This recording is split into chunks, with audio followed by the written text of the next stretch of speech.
right, we can call this meeting to order, the January 20th version of the Recreation Commission meeting.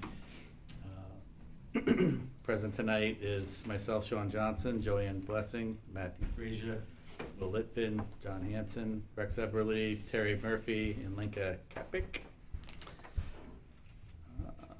Did everybody have a chance to read last meeting's minutes?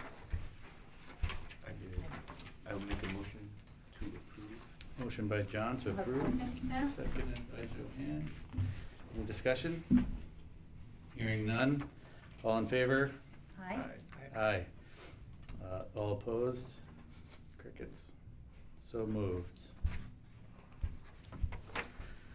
Okay. It's like in a different format, right? The A, B, D, C, D, or? Oh, yes, not it's a little bit, the agenda might look a little bit different because of we're using the new software, Civic Clerk, for those of you that aren't aware, and so you may see some formatting differences, but pretty much the same order. Can you have them change it back to numbers? I'm familiar with numbers. Sorry. I can work on that. The next page We is need better. to do Yeah. Implement the new software. With the new software. Okay, so the fourth item on the agenda, correspondence and public comments. Not Kind of seeing quiet any. over the Okay. holidays, except for, of course, our letters to Santa, but I don't think those count so much, so. They should count. Did that get pretty? Did you get Make a a motion lot of to letters count. this year, or? We did, and Lenka probably has that on her monthly report, but, yes, so Santa got a lot of letters. And, as I understand it, he responded to all of them, so that was a good thing. Otherwise, no correspondence. Okay, moving on, monthly financial report. Close, please find monthly financial reports for December 2025. So, there's nothing out of the ordinary on our monthly financial report for December. It is in your packets. We are ahead of where we were last year at this time by 3 3/4% in terms of what our programming revenue is. So we're in good shape there. Last year, our total programming revenue, we were at 62% of budget. This year, we're at 64% of budget. So we're doing fine on where we should be at this point with our programming revenue. In terms of our facility net revenue, we're well ahead of where we were this time last year. We're 14 and almost 3/4% ahead of where we were last year. Part of that is because we have our town beach operation that did very well from July through Labor Day in terms of weather, so we did have a good season on the beach side, and also we're higher than we usually are at this point with our park rental revenue. If you'll notice, the previous year we were at 68%, and to date we're at 89% of our budgeted revenue for park rental. And Was there a specific rental that pushed us that way, or is it just? I don't higher think use so. I think a overall? lot of it is attributed to the fact that we're collecting more on time because we're using Civic Rec, and people have to pay online before they get their permits. So Rex, Right. I think that's most of it. It's just people, it's so much easier for people to rent courts, Yeah. which is a big thing. And so people just go on, rent it, and pay right there. Right. Yeah. So, doing well, again, overall for our facility rentals, we're up by 6%. Last year, we were at 38% of our budget, and this year, we're at 44% of our budgeted revenue for various facility rentals. Any questions on those revenue accounts? Yes, and as we look at the non-revenue accounts, these are pretty stationary in terms of what is budgeted. The Guild Trust income is really the big one here, and we're still at a quarter of what we're budgeted, but the finance department does transfer those funds over every year. It's not always the same timing. Usually it's quarterly. So maybe next month we'll see the third quarter of the Guild Trust Fund revenue. Otherwise, there's no surprises on the non-programmatic revenue category. If we look at our expenditure side, you'll see for our general fund, we're at 53% of what was budgeted. This is ahead of last year at this time, partially because, I think I've mentioned this before, we're at full staff, which is, you know, not typical. We tend to have a vacant position here or there, and sometimes that drops the budget. But through December, we've been at full staff. The Guild, same thing. We're at 55% of our revenue. Our expenses. And you'll note, if you notice, our youth cost center, we're at 91% of our budgeted expenditures. That's because that is youth. There's 3 weeks worth of Discovery Camp, which has already run. That's a big part of this budget, and also school vacation camps, schools out camps that are part of this budget, and they've already run. So it looks like we're going to be over budget, but we're not, because we only have another week or 2 weeks of camp left, and that's primarily what's left in that budget, which is a couple of seasonal staff people to do the February and April camps, and that wraps that up. So just a little explanation there.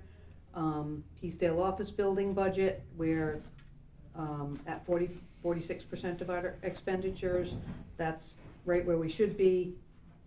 And rec center, we're at 62% of our expenditures. We have tacked on a second rec spec part-time on weekends, so that we have 2 people covering in the winters besides a custodian. It's when we ramp up with activity levels, rec basketball. It's a busy time, so that's partially what's responsible for that number being higher. And we have had some building expenditures on maintenance of buildings, unexpected lighting replacements in the gym, which is costly. They require a lift. Our guys will do it internally, but there is some expense associated with that. So our maintenance of buildings for the rec center has been a little bit higher than we expected. But rec center's going on almost 10 years old, so it's hard to believe. But it opened in 2017, so it's 9 years old. So the rec center hours also increased too, full-time, payroll? Overall, I think there was a little bit of an increase on the rec specialist, because we did tack on for the weekends in the winter months a secondary person in the building because of the busyness of the building. It's so busy in there. So yes, but I don't anticipate that we'll be over budget by year end. In the spring, our schedule changes a little bit. I think we close, when do we close? That's in April, we start shutting down on Saturdays, and then May, Sundays, Right. and then straight through. So no concern there to speak of. On the next page, if we look at our accounts to monitor, I am noting seasonal salaries in the Parks Division budget. This current year was the first year that we reduced the seasonal park maintenance laborers, which in the past were really from April to December, which is a pretty long stint for seasonal. It's a 9-month position essentially. We had to reduce those to 12 weeks. 16 weeks. 16 weeks. 16 weeks. So we've already expended all of the seasonal salary line for Rex's seasonal positions. We do anticipate being able to potentially move some funds within our operating budget to cover pre-July seasonal work. We haven't looked at that closely enough, but that's going to involve talking to personnel. And from a legal employment law standpoint, we can only do 16-week seasonal positions. So you'd have to pay other benefits. Yeah. Like Right. We've had some really solid, year-round hires this year. Yeah, we have a Yeah. year-round full-time staff we're really Yeah, you're happy with We're doing good now, yeah. And we've also farmed out the maintenance of restrooms, which has alleviated some of that need for seasonal help, and. We're also looking into contracting out grounds maintenance of some of the public buildings that we're currently responsible for outside responsibility of parks. Main Street, is that still, you guys We still Cleaning up are Main involved Street in stuff? that more than ever, yeah. farm that out too? Are any of the kids, is community service ever involved in this kind of work? Yeah. Like kids, young people doing community service? Yep, as a matter of fact, last fall I started working with couple of teachers at the high school for kids doing community service projects, and we had them doing some stuff on Main Street, cleanups and stuff like that. Yep. That's good. Yeah, that'd be great. Nice and visible. I think I was thinking more like the reform school type, you know, I don't know if that's still the proper term, but, you know, that kind of community service is a workforce access to. I don't know that we've had anybody reach out to us. I mean, that would be something we'd look into from strictly like a liability standpoint, Yeah. and we've had people who have had to do community service for, you know, going through a stop sign or that type of thing. Yeah. And it's short term, but it comes in handy at times. We've Sure. also have the Scouts Yeah. and National Honor Society students. They're very kind of specific roles. Lenka has some that work with the community programs, Easter egg hunts, those types of things, but nothing ongoing. Nothing. So, I'll make a long story short here. That's how the trails over at Asa Pond were developed. It was through Camp E. Hunty, which was a live-in camp out in Arcadia, and there was a couple local guys, Ed Stewart and Earl Perkins, used to go out there, grab a bunch of the boys, and they'd come and work with us on the trails. Back the trails. Yeah, yeah. It's a great spot. But that was 25 years ago or more, yeah. One of the other accounts is the overtime account for Parks Division personnel as well.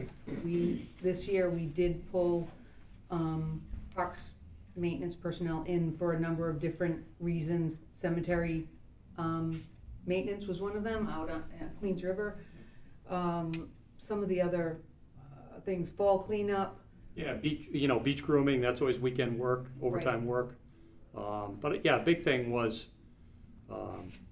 the cemetery maintenance, and also the fact that we were short 4 seasonal people, you know, at each end of the season. So we're having to pick up the slack with full-time help on weekends that we can't keep up with during the week.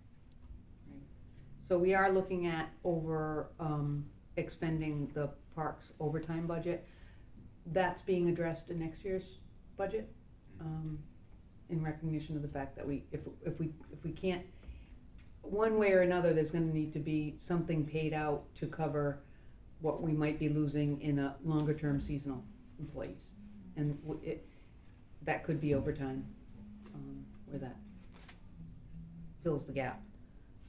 On the rec center side, I did mention the maintenance of buildings, so we budgeted $10,875. That's revised budget.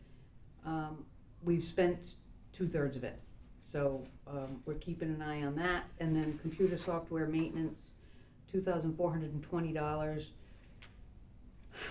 I can't remember what that's for, but I think it might be the contribution to our civic rec software. But I'll need to double check on that. And then the Peacedale office building budget is in fine shape. We have our leases coming in, and also our Cycle SK is still up on the 3rd floor, and they're a good source of revenue, so that's very self-sufficient. December 31st is 6 months into the fiscal year, correct? We're halfway. Correct. That's correct. Can I ask one other quick question? Yeah. Did you say Queens River? You just mentioned a cemetery. Where's that? Oh, that's out in Uskapog. 138, Just right, past right. Near Peter Potts. Just, yeah, you know the turnoff Oh. at Peter Potts, just past that. Okay. Yeah. Now that cemeteries had been previously farmed out. I don't wanna get too into the weeds on that, no pun intended, but it was more, it was done by contracted, subcontractors.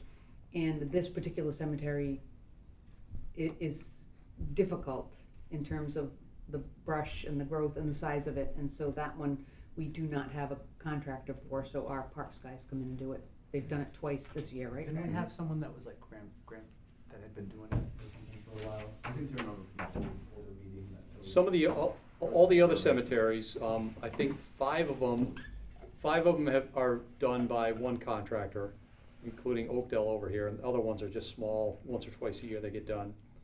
Then there's one out in, Perryville? Perryville, that's another gentleman that lives next door, he does that one, and he gets paid for that. And the only one that we do, like Terry said, is the Queens River Cemetery, and it's a bear to do, so we send 4 or 5 guys out there, and usually 3/4 of a day to get it done, a couple times a year. Machete time. Yeah, a lot of weed whackers and broken mower blades, and, yeah. If there's no other questions on the accounts to monitor and PDOB, we can jump to the Friends account. We just had a little bit of activity in December with the bench and tree program. There was funds paid out. Rex, can you just remind me which benches those were for? Were those the one at added to Marina Park, or? Yeah, there was one added at Marina Park and one added at the beach. Those are the 2 most recent ones. And so there was an expenditure of $3,370 Yep. for those benches. But otherwise, that's the extent of the activity in the Friends account. Terry, I have a question about the skate park. It's showing a negative balance of like 1,100. Yeah, same here. Oh, that's a good question. I believe part of that is the, and I'll double check, it could be the $1,000 grant from, the legislative grant from Carol McEntee. I am not certain whether or not that was, deposited into this account or into a Parks revenue account, so I'm gonna check that. I can't answer that, Will. Let me check on that, and I'll get back to you. Because I don't think the skate park is in the, we did cover some of this expense through the park. We did, because we were, they donated $20,000, plus the $1,000 grant, and we covered some in-house. Yeah, because it shows the 22 having been spent. Okay. Yeah, Yep. and it may have been that Okay. it all came out of this, and a little bit should have been applied to the parks expense fund, so, thank you for catching that. But otherwise, nothing else to report on the Friends? Any questions? Motions? Make a motion to approve the budget. Motion by Joanne. Seconded. Second by John. All in favor? Aye. Aye. All opposed? Hearing none? So moved. Accepted the monthly financial report. Old business, number 6A, Old Mountain Field capital project status. Yes, so the good news is, we had a pre-construction meeting, this last week, with Rhode Island Energy and Berman, who is our contractor, to coordinate installation of the new transformer and electrical service for, the Old Mountain Field project. We were anticipating that the work would begin in early February. Depends on how hard and cold the ground is. This was right before the snowstorm came in, but it was to be weather permitting. I don't know to what degree they decide when not to try to excavate. It's not, and Rex, correct me if I'm wrong, I mean, it's not a deep excavation, but, the frost starts at the top and goes down, so until we know it's gonna be cold the next couple of weeks anyway, but, we'll wait and see. But the good news is we have Rhode Island Energy on board, the electrician, the subcontractor for Berman is ready to go. Once they start that, Berman can then start to demolish the building, the concession building. They will leave a portion of the restroom building facility up because they're gonna use the storage side as kind of a construction headquarters until they have to knock that down, but we'll know more. But the bathrooms are gonna be offline, that's it. Those The bathrooms are those done. bathrooms are They, done. when Are they we turn gonna- the water off Yeah. in So the fall, Are we gonna bring in, porta johns? we are. We In will the bring in spring? porta johns. Aren't there some already there? There were for the end of the fall season, Ah, okay. and then we'll bring them back at the start of the season in April. Yeah. And the estimated completion, I know it's Yeah, hard it's to all right. eyeball, the estimated completion of the new concession building They, and restroom Berman opening, has or- not given us a revised timeline because they Okay. haven't put an excavator in the ground because we were waiting for Rhode Island Energy to, give us the go-ahead, dot all the Ts, get the easements, so we do not have that. We have to have the project done by the end of the year. We have rescue plan dollars that are involved with this, and they have to be expended. Now, it's not all rescue plan dollars, but I really don't have I can't even hazard a guess. I know it won't be this summer. And the Waves are gonna play this summer there. The field will not be impacted. There will be a with the construction zone. construction. And we're gonna have a generator on site that'll run Yeah. the ball field lights Okay. and the skate park lights. And they'll be able to bring in lieu of concessions, are we gonna modify the MOU to allow them to maybe bring in a food truck or something else? I or- would think so. We've done that in the past with them, where they've brought in food trucks, so we Yeah. could certainly accommodate that. Spectators will still be able to, on either sideline, right? To a certain extent, Yes, but for the not right, most I mean, how part. big are we not talking? behind the backstop. Just behind, right? I keep assuming just behind the backstop, but that's. There'll be a significant portion of that cut off, like Yeah, from the press box over to the softball field. yeah, And then on the other side, from like the back of the third base dugout up to the parking lot, so that whole area there. so pretty much where most of the spectators watch from now, obviously the bleach area, that's all, they're Right. gonna have to just be Yes. spread out on the baselines towards, So we're trying to decide the best location to set those bleachers, because they're gonna pick them up and move them for yeah, us. that's what I was gonna say, we have And them. whether we put them out in left field or along like the third baseline at the top of the hill. Right, We haven't, I was walking the site the other day to try to see, all right, where do we have space that would be a safe place to put them, so you could still get a good view of the field. So before they are ready to move them, we'll figure out a Will the spot. parking be affected? Some, So that might affect our decision on where to put the bleachers. yeah, they could end up sitting Just right have to be in the right in side. in a first couple of baseline, parking spots right now. Or a couple parking spots. Will's one-way The, parking comes in. You notice like the view down Everything the will left be- field line everything will get in the better. summertime, the sun's right in your eyes. Oh, okay, that's right, that's what. Behind home. Blinding. At the Yeah. roundabout. Home I team even dugout, thought about, right? First like at the end of baseline. the batting cage, Yeah. along the right field Yeah, side, yeah. right there, nice flat area. And then people come up. Right from underneath the road. osprey nest, you Mhm. know, yeah. Nice. We've sat there before. Yeah. Foul balls. People, So no- kids are nothing gonna be we gotta think diving about. into that, no access zone or whatever for Yeah. foul balls, right? So. Yep. As far as the timing goes, though, if they're really gonna get the high Sign. school done when they say they are, we can definitely get these bathrooms done by the end of the year, I think. Well, you're absolutely right. Yeah, I that's a mean, the massive high school project. is a Well, $130 just like you said, they have to. million project. Exactly. Oh, no way. We'll be able to get this done in time. They have to, They have to. yeah. If they wanna get paid. So that's where we're at. Well, Okay, I will thanks, certainly Terry. keep you updated. Yeah, I think a new timeline would be good to Mhm. know. Yeah. Once we have that, obviously for you guys too. Anything to vote on there? No, right? No. Old business B, proposed town beach policy and fee schedule for 2026 season. Proposed for our review and consideration, proposed policy and fee schedule for South Council, Kingstown Town Beach operation for 2026. This item was tabled from the December meeting with a request for more information regarding options for fee schedule and how it may impact the beach operational budget. You want me to jump right in? Yeah. For a little background, for those of you who weren't here, at the December meeting, the beach policy and the fee schedule was discussed. There is very minimal changes to the policy language itself. It's pretty much the same as last year.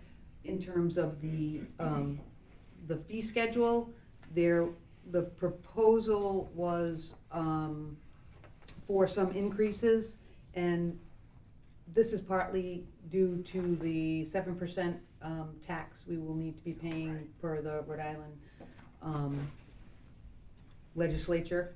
And so we've incorporated some increases to account for that, although certainly it does not cover the extent of what the operating budget is for the beach.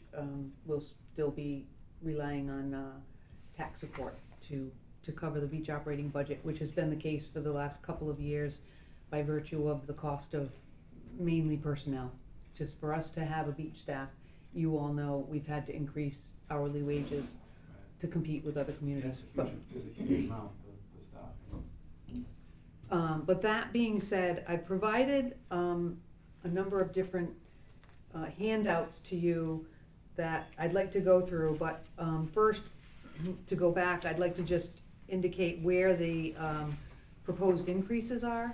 So what's originally proposed is to have an increase in the resident beach season sticker to go from $65 to $70. That's a $5 increase, and I have a handout that looks like that with a couple of yellow highlights on it. So the top table will show you the fees from 25 to 26, and then the percent change to that fee. That was one of the questions I think, Matt, you had last month. So you can see where, rather than trying to just apply a 7% increase to each fee, because it comes out to a, you know, yes, a number that would require pennies, you know.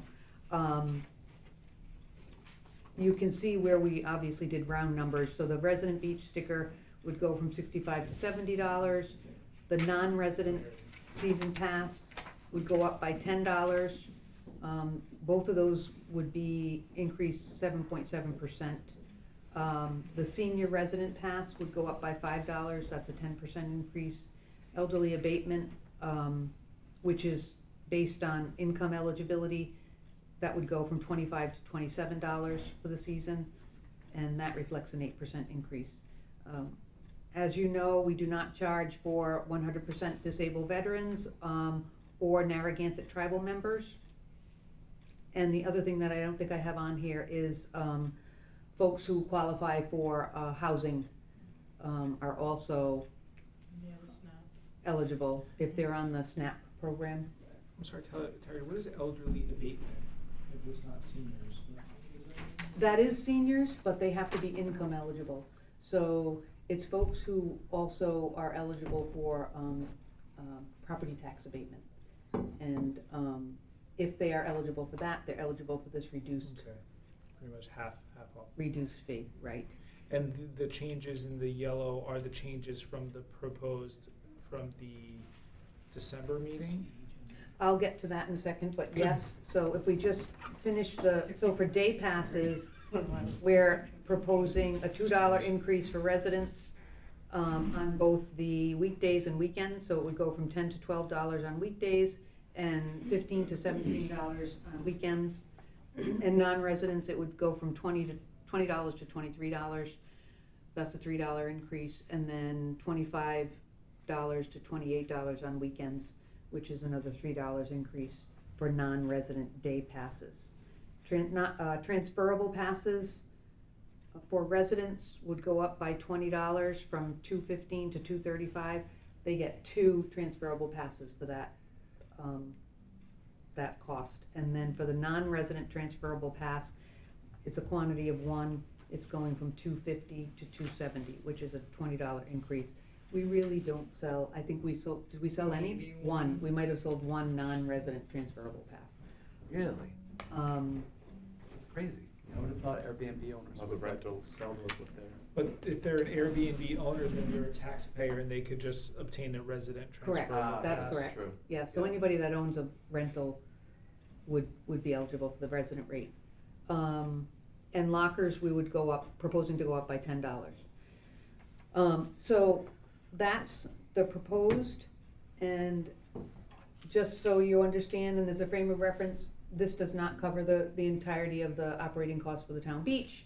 Like I said, we are not in a position to cover, as in the past, to cover all of our direct operating expenses, which is mainly personnel, with these fees if we're going to keep them at a reasonable rate. And thank you, Terry, for doing this. I just, for Will, you weren't here, so I think, like, just the question was, we were facing a 7% increase, and we just wanted to see what how close the fee schedule increase would be to that. So the average of these altogether is like 10.6%, so right in the same zone. Right, and so the next table on this reflects discussion if we were, and you can correct me if I'm wrong, but some of the discussion revolved around resident rates for day passes primarily, I think. So I did a table that reflects a reduction to, instead of $12 on weekdays, dropping it by $1. Same thing on weekends for residents, and then non-residents dropping it by $1, because we have to stay within a 50% range.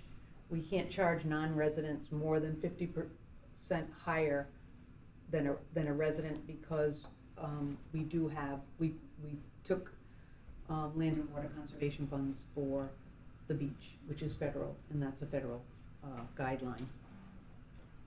And so that's what it would look like percentage-wise if we dropped by $1 on those particular day passes.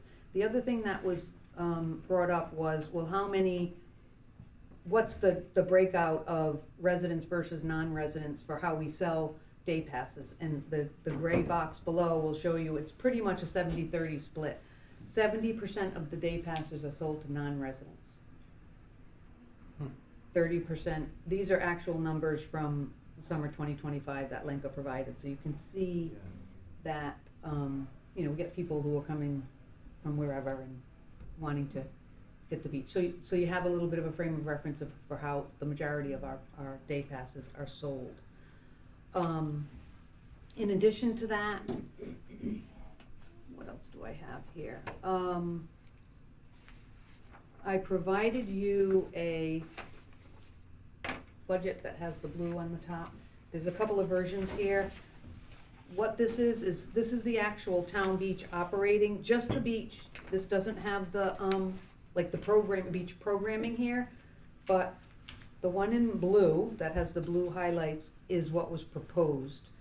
And the columns to the right are for 26-27. And if you go all the way to the middle blue line, you'll see $263,950, which is what we would project we would bring in revenue for town beach operating in 26-27. With the proposed fee, the original? With the proposed original fee Right. increase, fees, not the correct. ones, okay. Not the reduced. And then on the expense side, if you go down to the second blue line, that would be the operating cost. And you can see our expenses are primarily salaries, some FICA, and then general operating costs like refuse, maintenance of buildings, janitorial materials and supplies. So it comes out to $315,500, give or take, which would leave us at a deficit of $51,500. And then the next page. And then the following page, which is kind of a lavender, this shows what it would look like if we were to just drop those resident fees and the one non-resident fee. It's about a $2,000 difference, maybe. We would be negative $53,883. So it's a little over, about $2,300 further in the red, for just the beach operating. The third page shows you a summary of the entire beach program, which includes the aquatics programs. So you can see that we do recoup with adding the revenues from the surf camps and the other camps that we run, so that the bottom line shows a deficit, operating deficit of $45,700. And then if you flip one more, you'll see this is if we use the fees by dropping it $1, and the deficit would be projected at $47,008. That's just under 2,000, like the difference between these last two ones. Right. It comes down to a couple other things. I had Rex also do a calculation of Taunton Beach maintenance costs, which is not included in any of that operating budget. This is more of an annual look, because the Parks Division does maintain the beach year-round for the most part. I mean, they're mowing from spring into late fall, maintaining the pavilion, all of those things, placing lifeguard chairs. I mean, you can see the detail on this table that shows the town beach operating at about, estimated at about $28,000, and it's primarily labor. And just a quick note there, this is not for record or anything, but there was a little typo on storage down at the bottom. I'm sorry. Storage, Oh. Yeah. Okay, thank you. That'd be me. Oh, okay. No big deal. So- I don't think these are published or anything, this is just for our work, so. Yeah. I mean, this is not reflected in the beach budget, but these are costs that are in the park maintenance budget. And these are tax dollar supported costs, because really the only thing that offsets park maintenance is park rentals, which is 41,000 or Yep. what it was. And the park maintenance budget is, I don't know, it's almost it's $1 million. A little over $1 million, yeah. Over $1 million. Yeah. So it's just to give you a little frame of reference on what it costs to operate the beach year-round, what we're looking at, for the summer operating season. And it comes down to a policy decision for this board. It was nice when we could say we operated at zero for the direct operational costs of the summer season. It's really not practical now to think that we can do that, particularly now that we're adding, we did calculate out, it would be approximately $18,000 would be the, $18,234 would be the 7% tax that we would pay on the projected revenue for Town Beach. Now, I think I said 11 at the December meeting. So factor that in, along with the need to increase hourly wages for life safety personnel and general beach management. Where, this is where we're at. And I'll go over the broader budget when we get to that part in the agenda for our budgets. So it really comes down to what the board feels is reasonable. You've got some options, but what's proposed versus what was discussed at the last meeting, or if there are other questions or recommendations that you feel are worth discussing. This does need to be something that the board has a motion on, because then it goes to the town council. I feel like with the 7% sales tax imposed upon us by the legislature, it's an opportunity, well, not an opportunity, it's really like forced upon us to raise our fees, I would think, in the original way, because, we have to adapt to that 7% and rather than absorb some of the fees. And we have programs in place for people who are struggling already to get into the beaches. elderly abatement, veterans, tribal, we've put some programs in place to help people who are struggling. And the vast majority of people, I don't think, will even notice $1 or $2, so like 70% of those people are non-residents. So I feel like going with our original, I feel like it's a good time to raise our prices because of the 7% sales tax. I would disagree on that. I think that so many people are struggling that aren't necessarily struggling to the point where they need SNAP benefits, but just with cost as high as they are and cost in this town and our taxes going up, that a lot of people do struggle with this. And I think traditionally, like, beach rate raises are kind of a hot button issue, because despite the fact that we're running at a loss, just a lot of people believe they should be able to have access to the beaches, whether it's they take into account the staffing and all that. I just know there's just gonna be a lot of derision for the town based on this. But it's gonna be, every community will be raising their Well, prices because of the 7%. So I feel like Possibly. it's gonna be across the board and not us alone raising our fees. I did talk to Carol, and she said she was gonna talk to the DM and follow up on this a little bit as far as trying to help the municipalities get out of this on beaches, but I don't know where that will go. So I would vote for the revised number, just to make it easier on people. And I mean, I think if you look at the price increases over a 10-year period, they're probably pretty drastic. And again, that has to do with, I know it has to do with the cost of labor and all the other things on this list, but I would just like to see it a little bit easier for people to get to the beach. Just a clarification, so we haven't raised daily rates in 5 years. Okay. So we have raised the season passes. Yeah. And one of the other things I would point out too is with regard to taxes, what we don't cover with fees for the people who are parking and using the beach will end up as part of people's taxes, because Yeah. we're gonna be supported by the tax base. I just wanted to clarify that, so one way or another.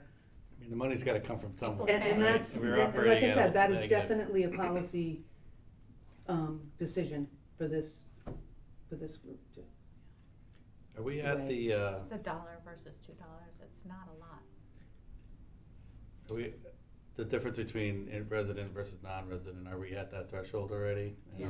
Yeah, it's like one. Yes. One was 45. Add more to the We're non-resident there, fee. right, we're there on all of thing. those. You were like right up against. I didn't come. You did, Yeah. yeah, we're right at that already. Basically. That's my first question. My second question, and maybe this is a little off topic, but don't all short-term rentals have to register now? Yes, That's fairly new requirement, right? Or has Yes. that always been the case? Is there an opportunity to add a different fee schedule for short-term rentals rather than just buying beach passes as a resident? Now that we know who is registered as a short-term rental, they You get wouldn't charged be a able- short-term rental fee? You wouldn't be able to do that. I'm not sure I follow, you mean, Just, so yeah. if I own a place and it's a short-term rental, I would not be able to buy a season, a resident You rate? paid the short-term rental rate, not just the regular seasonal rate, like I would pay as a full-time occupant of my own house. I have a property, I own it. I'm primarily using it for short-term rentals in the summer and long-term rentals in the fall. In the winter, I register as a short-term rental property. You know that I'm renting that out as a short-term rental, therefore I should be paying this new rate, seasonal short-term rental rate, That because becomes it's a double whammy on the short-term, I'm playing devil's advocate, but as then a source of revenue. people have to, if they're paying now to register, then you're suggesting, let's assume these rentals all purchase transferable passes because they're short-term rentals, so they're gonna leave the passes in the residence. So am I understanding that Right. you would say charge them the non-resident I would say a whole new category. I would say instead of resident transferable pass for $235, I'd be $250, $300. Because this is a business now. You're renting your property out per week. It's obviously profitable. We have an abundance of short-term rentals. Can I make a comment on that? as a taxpayer, resident, and short-term rental owner, it's going to be really hard to do. And first of all, just from a generalization, I understand the spirit of what you're saying, and I feel that short-term rentals and the regulations that are coming down the pike for them, people go to where the money is. Okay, so everybody assumes that there's all of this expendable income within these short-term rentals, and that there's available funds to be able to collect fees for short-term rentals, raise beach fees, other things, licensing, taxes. There's a new tax on short-term rentals from the state of Rhode Island that's also coming down, which is an additional 5% of all revenue for a whole house. The problem is that you'd have to literally just own a short-term rental and no other property in the town, and somehow we would have to prove that that is an STR, because there are many people who use their properties in a blended fashion. They may come down and utilize the property for a month themselves and defer the costs of the high taxes in this town. That's not differentiated with the registration It's not. process As at soon all, as right? as soon as you short-term rent your house for 30 days or less, it's a short-term rental. You have to, register as a short-term rental. So there's so many different blended situations. In addition to the fact that a lot of people who own short-term rentals in the town also own another property. So what precludes those folks from just buying a standard transferable pass? I mean, it just gets so sticky that I understand the spirit of what you're saying, but I think in practicality it would be a very hard thing to deploy. And I have an opinion about the fees too. I understand what Joanne is saying with regard to the increased tax burden on the department, and obviously having to, give more of these dollars over to the state. But I also appreciate what Matt is saying with regard to trying to help out, those who are struggling, even if it is $1 or $2 more extra on the beach fee. And the one thing that I noticed, and the reason why I would be in favor of the revised schedule that Terry has presented, is if we take a look at the actual numbers and we look at what the daily passes for both weekdays and weekends are on the resident side on the first page, blue. For example, weekends resident, if we take the top schedule, we're estimating revenue of $11,900. By adopting the revised schedule and lowering that fee, we're only going down to $11,200. It's a difference of $700, because when you look at where our beach revenue comes from on a whole, and where the lion's share of our revenue comes from, the big numbers are in the, say, seasonal passes or transferable passes. I mean, we're only talking about $12,000 on daily weekend passes for residents, or $6,600 for daily passes weekdays for residents.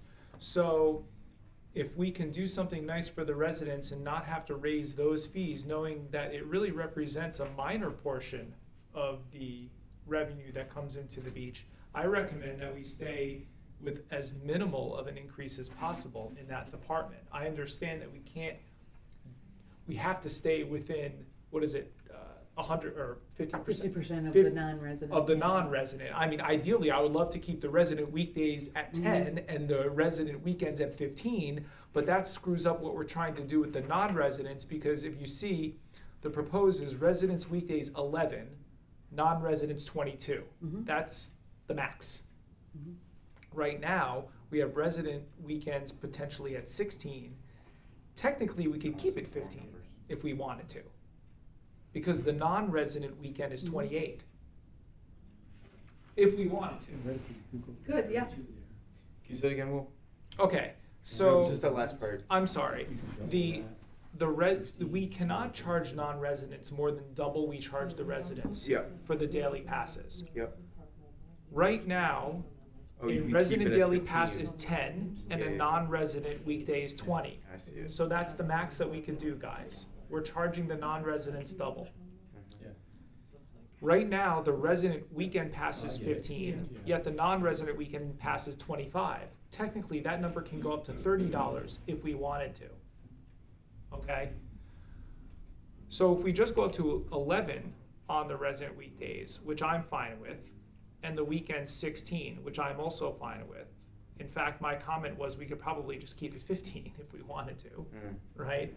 We would still be within the numbers of what we want to do with the non-resident weekdays and weekends, because we're not proposed to raise the non-resident weekend more than the 28.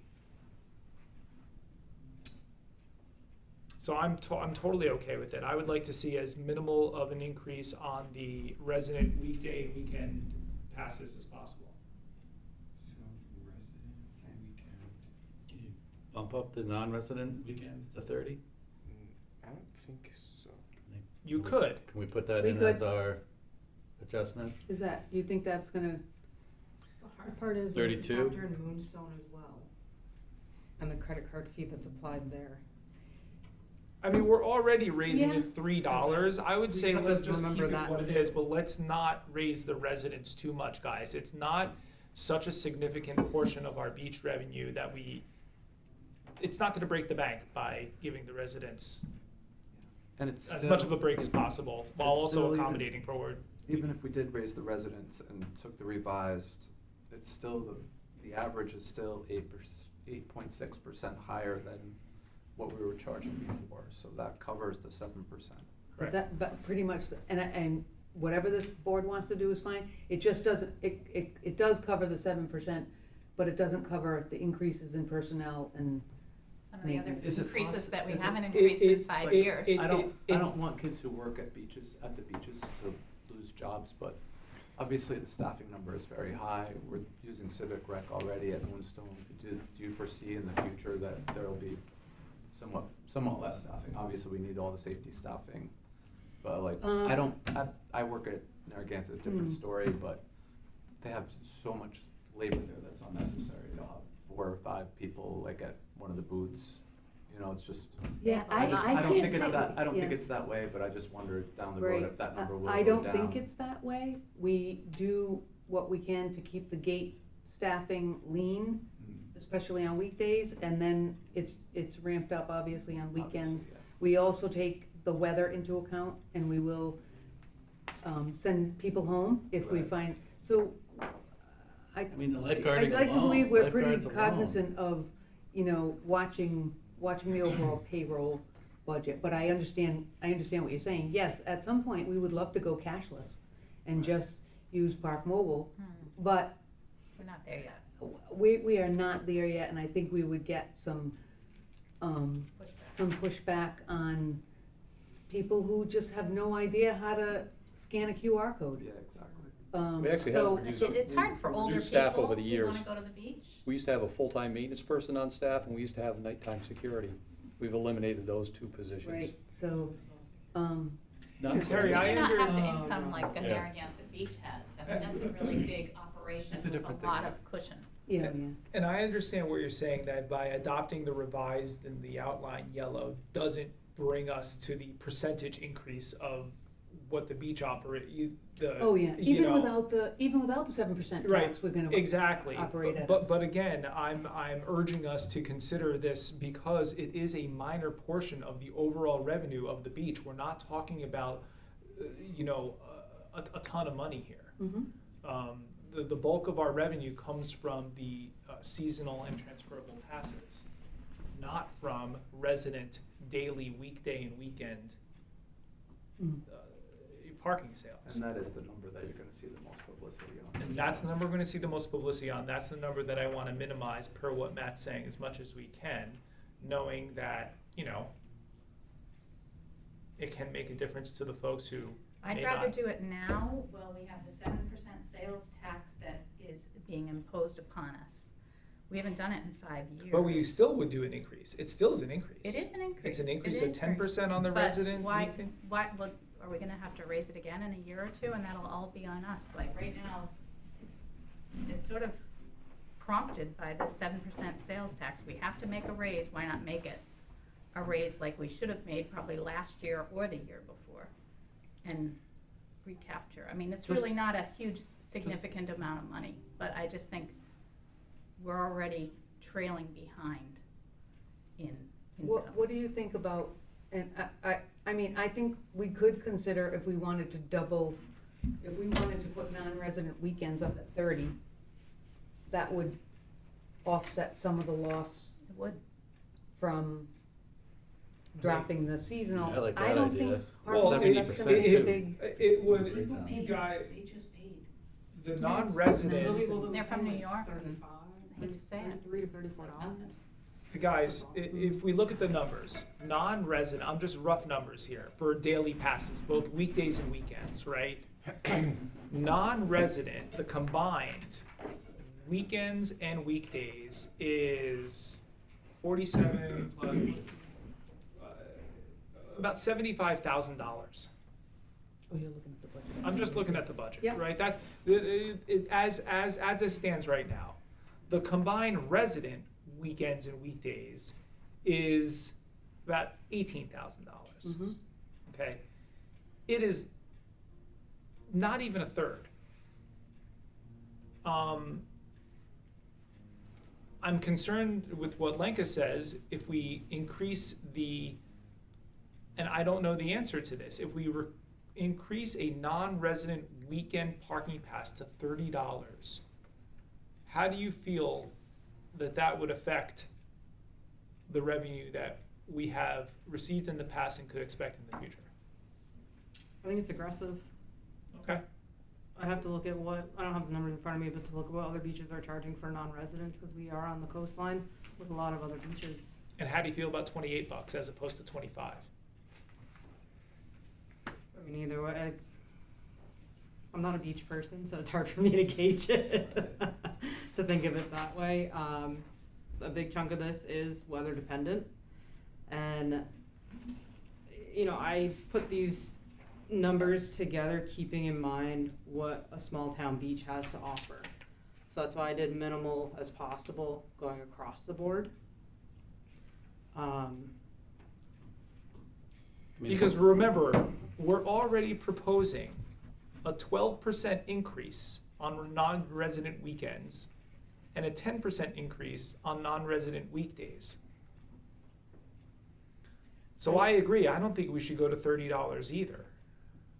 So I also did a little research on other towns and cities, coastal beaches. And bear in mind, this is this past season, so, Last year? yep, this last season. So presumably, It's gonna they would up. go up, but there's, Newport, Easton's Beach, for non-resident daily, it's 25 weekdays, 35 weekends. Wait, say that again? I'm sorry, 25, 35. Thank you. And granted, these are different beaches, right? So Newport is, you know, probably gets way more non-residents. Right. A lot of tourists. Gooseberry Beach, $30 across the board. That's Little Compton. Mm-hmm. Narragansett, it's misleading because they also charge at the gate, but it's $10 and $15. Yeah, but So then they charge Yeah. 15 at the gate or whatever that is. per person. Right now, or this past season, it was 20 and 25 for us, right? Middletown Second Beach, 25 and 35. North Kingstown, which is, that's seasonal, so I can't look at that. Those are the daily rates. What's the age cutoff on the day passes? The age, Like under what age is it free? Or this is just carload. this is just parking, Yeah, yeah. and remember, this Yeah, is just parking for South Kingstown Town Right, Beach. right, right. There's no charge to get on our Which beach. is great. So that's what that looks like, and then on the seasonal stickers, we're kind of in the middle again. You know, Barrington, Town Beach, $40 for a resident pass. Narragansett, $50 for a resident pass. Again, Narragansett's a little different. Charlestown, Town Beach, $75 for residents, $150 for non-residents. Westerly, $80 for residents. It's residents only. Middletown, $90, residents only. Just to give you a little, idea of what other cities and towns do. Again, this is a decision that you five need to. We don't know what they're gonna raise their rates based on the 7% tax We increase don't, rate. did we talk to any other communities that we have an inkling? This is as of They last all, year. well, a few of them have indicated that they're looking at ways or have asked us, how are we looking Could be taking to a lead here. And adjust? This 7% is it just on the beaches, or this is a wider, this is the wider? I Is it believe it's short-term parking wider, that you it's said? parking, it's not just beaches. I'll have to get clarification, I don't Yeah. know off the top of my head, but, let me see if I have that. Because it is still possible, and an exception will come down for. Short-term parking services. Rhode Island legislation, it includes beaches. I don't know what else that means. I don't know if it means parking, if you go over to Block Island and you park in, I'm assuming it does, that type of thing. Yeah. So, can I just wrap my head around this? I've been doing some math as I've been listening, and I think it sounds like the expenses for the beach are projected to go up like just under 8%, just by just using my phone to calculate some things. But if we keep the rates at the lower increase, we might recoup like 1% of that 8% increase, because the other 7 goes to Providence. And so basically, we increase the expense. Our expenses are going up, but our revenue isn't really because of that 7% going to the state. So I see the case to increase it more. If I understand what Will was saying, if we keep these yellow numbers as is, where it's a $1 increase as opposed to more than that, but we increase, 2 francs for the non-resident we did, but if we increase it from 20 to 30, and this is a big assumption, but all else equal, if it's the same cars coming in, we would make more revenue increasing it to 30 and keeping it at 11, 22, and 16 for those other 3 numbers. Right. That's We said assuming that- we'd have the same number of cars coming through and not turning around and saying, I'm not paying $30. Which is a huge assumption. Those people that drove 2 hours are not gonna turn around at the 30, I don't think, especially with all the numbers you just gave us for the other Mm. municipalities, and we said that the larger percentage of those sold were out-of-town people, right? I mean, That's correct. 1,600. 70%. 70%, 70%. yeah, it's right So here. we'd be covered on that 30, So and I don't think, you can't really foresee it, like you said, but I just don't Right. think we'll lose business from that population on the $30. Whereas the locals will feel bad if we hit them. if there's room to go to 30, I think I would like to see resident weekday 11, resident weekend 16, non-resident weekday 22, and then the non-resident either 29 or 30, something more than 20, to recoup some of that revenue that we're losing by having it only go up by $1 as opposed to Yeah, but 10 to percentage 12, wise, 15 to 17. And if our rep really goes to bat and we don't end up getting the 7% on the beach parking, then we'll be closer to being in the black anyways.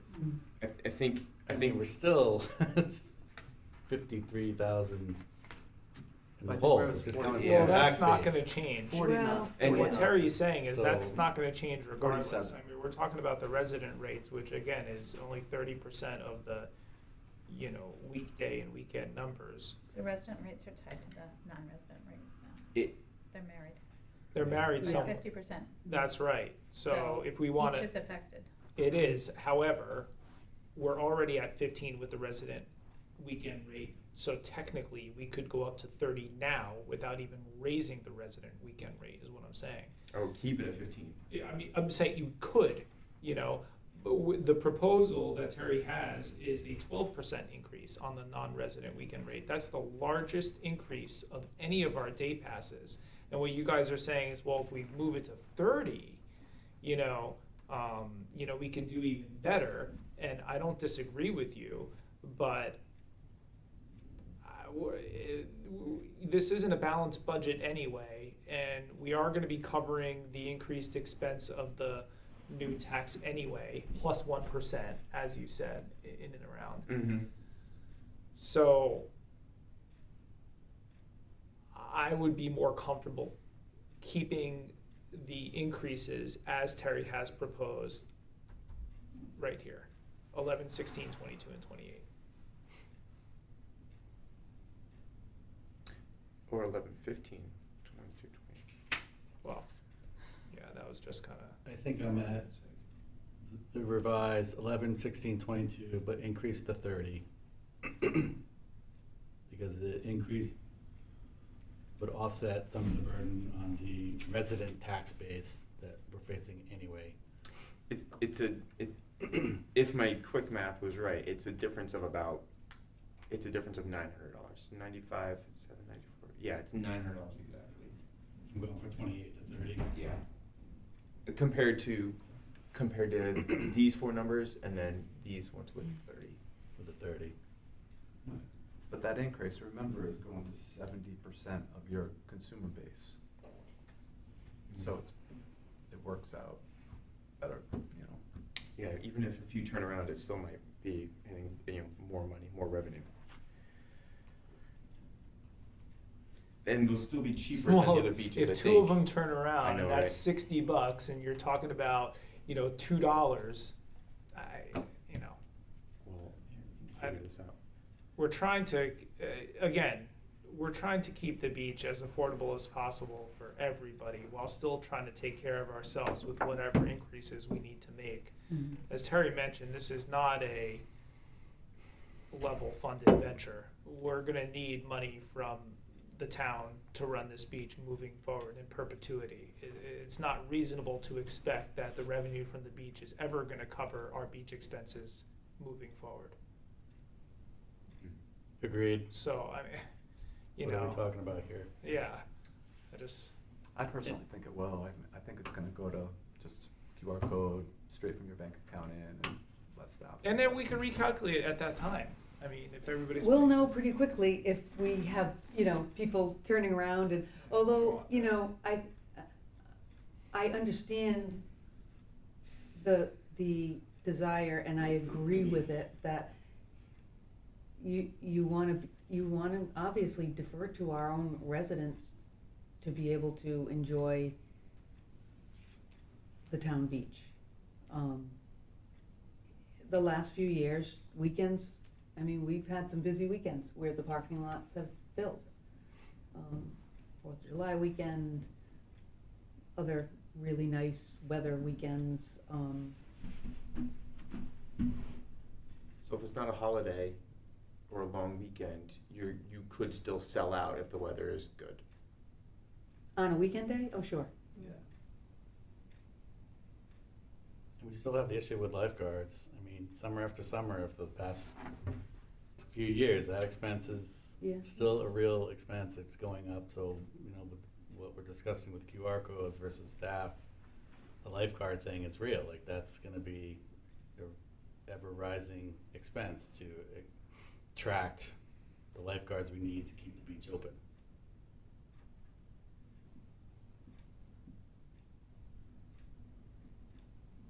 So, Is anyone ready to make a motion? I'm not rushing you. Yeah, If there needs to be more I'm not- discussion, we also but don't need to be unanimous, right? We can all. No, we could, no. We can I vote mean, on I- and have it on the record of Yeah. what we want, depending on what And this that is gonna motion go is. as a recommendation. I mean, to I town know what the council motion anyways, that I right? would like to make This is. has to go to the town council Yeah. after the rec commission votes on it. I'll As make a it. policy Yeah. and fee schedule, yes. Let's And- do it. And the Let's- reason I- we I- do it now is so that the council can Yeah. hopefully take it under consideration at the first meeting in February so that we can be prepared to start selling season passes as soon as possible. I think it's an election year, and the town council's gonna look for ways to appease the local population. All right, guys, well, I would like to make a motion to approve the modification of the beach fees per the changes in yellow that we see in the second section of our form here, whereas the changes would be resident weekdays to 11, resident weekends to 16, non-resident weekdays to 22, with all other fees and increases as proposed. I will second that motion. Motion by Will, seconded. So do we do it? Any discussion? That's your next. Oh, I'm sorry. Further discussion? I know, but do we do like an individual vote, or do we just do it all? If unanimous? it's not unanimous, you probably Yeah. wanna do a roll call. Okay, so seconded by Matt. Any discussion? Hearing none, let's do roll call vote. Go right down the line. Joanne? Nay? Nay for Joanne. Will? Yay. Yay for Will. I'm gonna be a nay. John? Yay. Yay for John. Yay also. And Matt for yay. So we have it 3-2. And that's it, right? So moved. The motion passes. Motion Yep. passes. Bye. Three to $2. I'm gonna owe you guys $2 times, I don't know how many people send me the bill. And for the first time ever on the Recreation Commission, we have Non- non-unanimous vote It's a historic night, guys. under, yeah. Well, I understand what you guys were saying, but, you know, I just, Yeah. tread lightly. They're gonna have this big battle again in a month, so Yep. at the next level, so we'll see how it comes out. Yeah, Matt, get on our rep to I make this am, go away. I am. So I've that- been going to the Saturday Democrat Okay. meetings and I talked to Carol. But it's a good discussion. I mean, Talk it's a about hard what what we're we doing do. here, so- I Yeah, feel thank comfortable you, guys. defending my position, like we, you know, it's, Yeah, I understand why you guys feel the way you do. and I understand the way you guys do. Yeah. And I appreciate it. I'm pushing for that short-term Always back. rental revenue though. I appreciate, well, Mine's something weird. it's never, Although I don't know, it's really like swaying me in that. Well, My- there's so much nuance to it, you Totally. know, not everything is as you read on the good book. It could be a worthy. Anyway, okay, so moving on, new business. 7A, proposed operating budget. Oh wait, is that what we just, no. Proposed operating budget, Parks and Recreation Guild, Recreation Center, and Kingstown Office Building. okay, so what I would first say is these numbers are in your packets. As I noted in the agenda summary, these budgets that are presented here are subject to change. As a matter of fact, they've already changed. With updates to personnel benefit accounts administered by the finance department and based on contractual obligations, along with any adjustments that may be made by, or recommended by the town manager's office to the town council, once the entirety of the town budget is presented to the town council. But I do ask that this board review these budgets, and if you feel like you're in a position to make a motion at this time, or we can wait a month if you wanna get more information. I can give you the high-level view. Again, bear in mind that healthcare costs could change. There will be what I'm hearing, there will be significant increases in healthcare costs for benefits for full-time employees, among other things. So I'd like to go through the expenditure and revenue sheets for the four funds that are listed here, which this body also is advisory to and oversees along with the recreation department. And first is the general fund, which is fully tax supported. I shouldn't say fully, no, we generate revenues, but the first spreadsheet that you have at the top, it should say Parks and Recreation Town Operating Budget, and then expenditure statement. Does everybody have that? Okay. So the first cost center is administration, and I will go to the bottom line, and then we can talk about what the increase is. So the bottom line, right now, this is again, a working estimate, is $368,913, reflecting a 5% increase. Most of that, Yeah. falls under personnel and benefits. Full-time employees, we have union employees, not all of our employees are union, but there is a contractual obligation for a 3% increase in the SK, NEA, employee, labor contract. And then we have, non-union employees, we don't know what that increase is going to be, but we're assuming the same ballpark, 2.5% to 3%. Some of the other areas that you'll see an increase in is the medical insurance, showing a 20%, and that's partially because we have, we budget for the highest amount that could possibly be, which is family coverage, not individual coverage, unless we know. So that's the other increase there. We're increasing printing expenses because we did go out to bid and we did contract for a 3-year, Lenka, 3-year contract with a printer, and those costs have gone up considerably, so we budgeted based on what we know our needs will be. Again, printing expenses, this is only half. We split this with the guild administrative budget as well, so there's shared costs, which is immensely helpful that we have the guild operating, because the guild is our administrative headquarters, and so along with other expenses, particularly personnel, many of our positions are split between the general fund and the guild operating budget. Printing is the brochures. Yeah. The printing is the brochures, yes. Hopefully at the end of that 3-year period, we'll be paperless. I'm sorry. Hopefully at the end of that 3-year period, we'll be paperless. That's where we're trying to head, Yeah. in that direction. We have reduced numbers, haven't we? We have. But we still do have, Drastically. Oh, yeah, you know. we still need paper, but we, I Yeah. bet we can but get. we're getting there. We're bringing that clean coal paper mills, Matt, you didn't Yeah, clean. Yeah, it's all paper now. Clean coal. No more digital, sorry, Maybe buddy. Maybe we'll get one right here in SK. Yeah, no more digital. Clean paper. Paper mills smell great, so. The other thing I'd point out is the computer and software maintenance line, which is up by 33%. That is about half of our Civic Rec fees to have our software in the cloud, and that's gone up too because we are adding a document management module to the Civic Rec software, which will incur a cost, and it'll be split again between admin and the guild. I think that may be also applied to some of the rec center budget as well.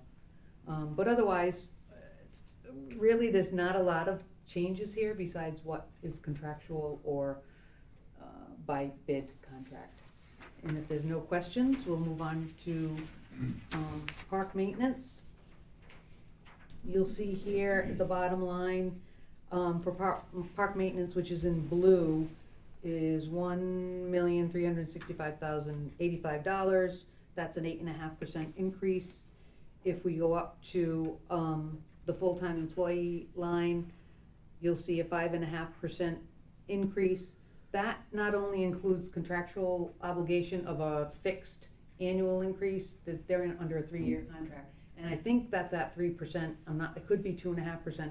But this now also includes skills-based incentives, which is part of their contract as well. So people are eligible to increase their hourly wage or salaries if they certify for certain skills where they have to meet certain certification guidelines. So, and of course, some of that is due to step increases and other things that go along with the classifications for, is it 10 full-time staff people, Rex, or 9? 9. 9, that includes you. Yep. So there's Rex, there's Jeff is the superintendent, Todd is the foreman, and then there are 7 full-time park maintenance technicians, correct? Yep. Okay. You'll see that we've increased overtime by $4,000. And again, I spoke of this during the financial report. That's gonna cover some of where we're, where we've reduced the seasonal line. So we're trying to, make up for the shortened time frame that we have and budget that we have for seasonal staffing. Is electricity free? I'm sorry? Is electricity free?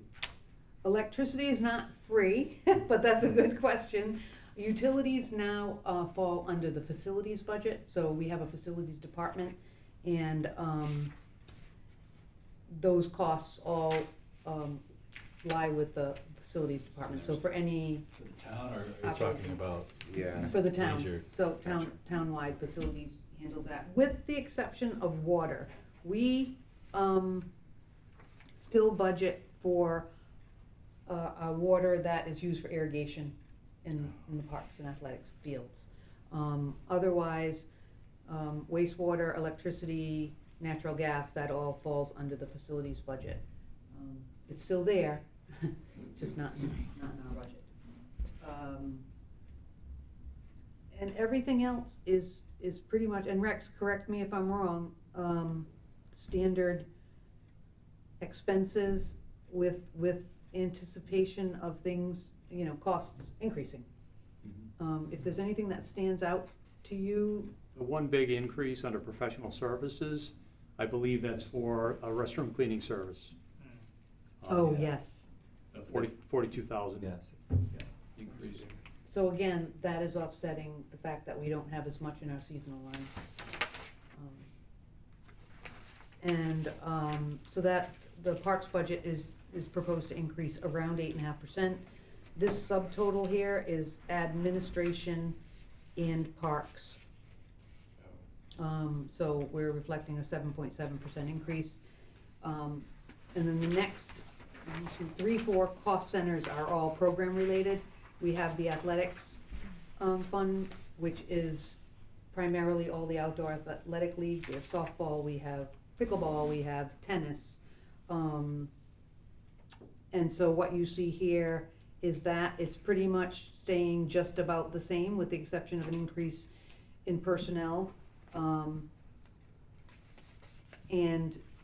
The personnel line, it covers half of a full-time employee. So our athletic supervisor is covered half by this budget, half by the rec center budget, because half of her program is indoors at the rec center in the fall and winter and some spring months. So there aren't any real, does anybody have any questions on athletics? Town beach, I think we've been through this. There is a little bit of a change from what budget I gave you, so if you notice it, I'm aware of it. It'll change again before this process is over, but for the most part, you see the increase is with personnel. You'll also notice that the telephone account has gone up, and that includes the services to have the laptop down there and a MiFi unit. Even though it's not telephone, it's related to connectivity. We now have a laptop at the town beach, and it's connected to a MiFi unit so that we can have better communication. It's like a hotspot sort of. Yeah, with beach personnel, email, where it's not just the landline or the cell phone. We're really moving into the 21st century here, people. So that's what you're seeing for the beach. Lincoln, is there anything else in here that you want to point out for the beach budget on the expenditure side? No, the only thing would be the professional service line. We do see the dip with the decrease in interest in our surf camp. So we're trying to modify that with meetings with our surf instructor, but we have seen those numbers dip primarily since COVID. People stopped going outside as much. No, the surf business, since COVID, that summer, there was nothing else to do, and we had, our business was tripled for the whole Yeah. summer, if not more, maybe quadrupled. And that meant so many people did it, that like, there was less of it after that. Mhm. I don't know, that's the only way I can explain it. Yeah. But we see that like at Narragansett too, it's like, Yep. not what it was for a while. We need like a new, Blue Crush or something like that, like a new big surf movie to come out. Mhm. A lot of Yeah. outdoor sports are struggling with that right now. Yeah. Yeah. They've got the bikes, they've got the golf clubs, they've got the kayak now. Mm-hmm. Right. Any other questions on the beach expenditures? Next we have the leisure services, which is community programs. That is 4th of July, that's the Easter egg hunts, that's the what else is that, Linka? I'm trying to remember now. The big one, Parades. Pumpkin Path, Parades? parades a little bit. Over here? Um, Yeah, pumpkin path, I'm trying to find. right, Discovery Camp The trip, or the trip Mm. somewhere? and Discovery Camp, that's the other big one. Yep. These are not trips, no. So what you'll notice here is, an uptick in seasonal salaries, and that is Discovery Camp. And I can't remember what else that is, but there's a big, we had to anticipate an increase in minimum wage, because minimum wage is going up, to $17 an hour in January 2027, which will still be this fiscal year. The professional services line is up by $14,000. We did add funds in the 4th of July budget to help us celebrate the semi-quincentennial and maybe enhance the fireworks display a little bit, because we keep going down on the number of shells, but we're staying at the same budget. It's just getting more expensive, so we're looking to enhance that a little bit on the 4th of July, among maybe some other children's activities and things that can elevate it from not that our typical 4th of July isn't fun and exciting, but You could charge admission. we request donations at the gate. I suppose And that's- people are very generous. Just for non-residents. Exactly, non-resident. Only if they're staying at a short-term rental. Exactly. Now you're talking.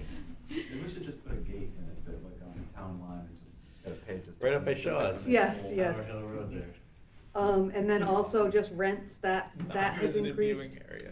Is that the behind Porta-Johns? Shaw's, you know? Yeah, the rents? The rents? Yeah. Yeah, Yep. okay. Rents has increased for Porta-John expenses. Oh, So- that's Porta John, okay. Yeah. I was Um, wondering We're gonna need a. So Before that's, we were that's renting. up, that whole, budget is up by 20%. Stepping Stone Preschool is stable, I mean, it's 4.7% increase. It's a very unique program. We're kind of, confined by the facility to be able to make a lot of changes, because it's not, it would not pass the RIDE licensure, so we're under, children, youth and TCY. families, for licensure, and it's a half-day program, it's not a full-day program, but we still have interest, you both know? my granddaughters went there, it's like heaven. It's the We best have place great in the world. staff, we intend to continue it, there are some daycares and preschools that are struggling that we may see, an uptick, but it's maintaining. It's an anomaly, because a lot of people can't bring their kids for 3 hours in the morning, come back and pick them up, and, many people work, and so, but we still have demand, so we're going with it. Wonderful place. Any questions on Stepping Stone? Mhm. And then we have our Harbor Master, Natural Resource Officer. I don't know if you've all met Mike Stack, he's our Harbor Master. Few years ago now, I guess, the Natural Resource Officer and Harbor Master became a full-time position and function, and it is rolled under the umbrella of Leisure Services. It's funded through not only this department, but also the police department, because there is some, what do you call it? Legal, when he's on the water and he's issuing citations, it's a Law enforcement. law enforcement piece to it. This budget is showing an increase only because we looked at just pulling the whole budget under Leisure Services rather than parsing it out among departments, really strictly for administrative and the ease of financial monitoring. So you'll see in the full-time employees line, that's doubled basically, because, What about that life insurance, 381%? Yeah, I don't, that doesn't look right. That $221. $221 looks high, but, we'll check that out. And this may not, this is what's being proposed. It may be that this doesn't happen and it goes back to being, spread out over 3 departments, public services, police, and leisure services, but. Terry, what were the professional services related to the natural resource officer? It was $20,000 about, now down to. Oh, that is, I think, it is the survey work for rights of way, to have work done to, identify, am I right on that? Yeah, the rights of way, so that there's a lot of, rights of way to the water that are not clearly defined as public rights of way, and so, actually, there's a bid being developed right now that will go out to, hire somebody to do that work, and we're identifying, and the Waterfront Advisory Commission is involved with this, identifying what rights of ways should take priority and getting them monumented, surveyed and monumented. So that's one of the things. There are some other items under here. I think another is placing the buoys that go out for moorings and those types of things seasonally. They hire somebody to do that. I'm not sure how they do it, but, and there are other things, I just can't put my finger on them, to be honest with you. When he issues citations, is that fines? Not Where does that usually. revenue go? That, I don't know that they're fines, they're more of, warnings and citations, very It's not like a minimal. speeding ticket. It's more like checking on, boaters', safety, like Okay. life jackets, that type of thing, and warnings. Not, I don't And ask just as I a. do think that goes through the police station. So you call into the DEM or something like that if they need to issue a water Yeah. fine? Our or- harbor or master does Our that, harbor master would. within the town waters, like, Yeah. the Point Judith Pond, Yeah, our side of the Point Judith Pond. our side of it. Yes, isn't that funny? Well, So that- out yeah, by Galilee, Potter Pond, sure. Narrow River, Mhm. so that's, But there's shared responsibility as far as policing of the waters, like at the top of the pond where you have Narragansett so close yes, and the yep, Narrows and right there's a there. Narragansett Harbor Master, and they do communicate, yep, Mm. especially around times like Blessing of the Fleet and 4th of July, and when those waters are very busy. Okay. But Um, there's no shared expenses that we combine with Narragansett with No. regard, okay. No. And so that is the general fund budget, and if you look at the very bottom, of the page, you'll see that we're at about 2.75 million, which reflects an 11.5% increase in the total operating budget. Now, that being said, we do take in revenues for the general fund, and, actually, I don't think these were part of your Joan, you wanna take one and pass them down? Just very quickly, what we're looking at in terms of revenue for 26-27 is bringing in, and again, this is the bottom line of this revenue statement, $925,700, which is a 4.5% increase over, the current year. And then you'll see the total tax support required would be $1.841 million, which is $195,000 increase, or about 16.5%. Now, that could change because I'm reflecting the harbor master as being fully funded in this budget, whereas in past years, it's been 50% funded in this budget. So that, our tax support need could go down.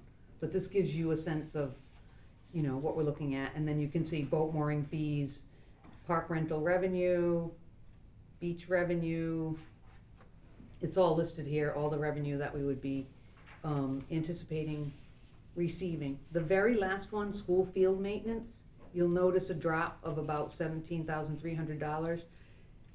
We charge the school department for field maintenance for athletic fields, the football field at Curtis Corner, Broad Rock play fields, the multipurpose fields. It was Hazard Field, but that's not a thing anymore. Where else, Rex? Old Mountain, Yeah. wherever they have school athletic events is what we do is we have a formula that we charge the school based on number of hours, materials needed, field paint, all of that. Normally, we see about a 3% increase each year, but in 26, 27, we're assuming the football field will not be part of the maintenance program because they'll be building a new football field. At least for that year. That sounds like a construction year. Yeah, and then we did bump up Old Mountain Field, I believe, a little bit to accommodate some of the sports that potentially could move over to Old Mountain Field from Curtis Corner Stadium. Like soccer may be played over there for night games, because that's the only lit field we have that can accommodate a soccer field. But we were charging 100% of the maintenance for the football field, right? Correct. And so for this particular year, I think we went down to 20% because we might have a little bit of 26, 27. So maybe the fall of 26. I'm sure we'll start the season and still have to Right. maintain that sum, yeah. Right. But, so we're looking at adjusting that downward to reflect the fact that we won't be maintaining the football field, at least for a year, maybe more, hard to know. But that's where we stand on what we're looking at for revenues. Are there any questions? Okay, I'm sorry, this is taking a long time. We'll move on to the guilds unless there's any questions on the general one. Okay. The neighborhood guild, this is a good one because thankfully we have a self-sustaining program thanks to the guild interest income on the endowment. We'll start with the admin budget. Does everybody have, seeing what I'm seeing? So the first page says neighborhood guild at the top, expenditure statement. And the first cost center is administration. The total reflects about a 3% increase. If you look at the bottom line, which is pretty nominal. And again, it's personnel, benefits. You'll see printing expenses here reflects the same as it does on the general fund side, as I explained. Same thing with computer software and maintenance. That's half the cost of the Civic Rec program. And otherwise, everything else is either lower or nominally increased on the administrative side for a $692,810 bottom line. Great job, Terry. Well, I don't know, we'll see. And then we get into the cost centers. So the front desk operation, we're looking at basically it holding steady.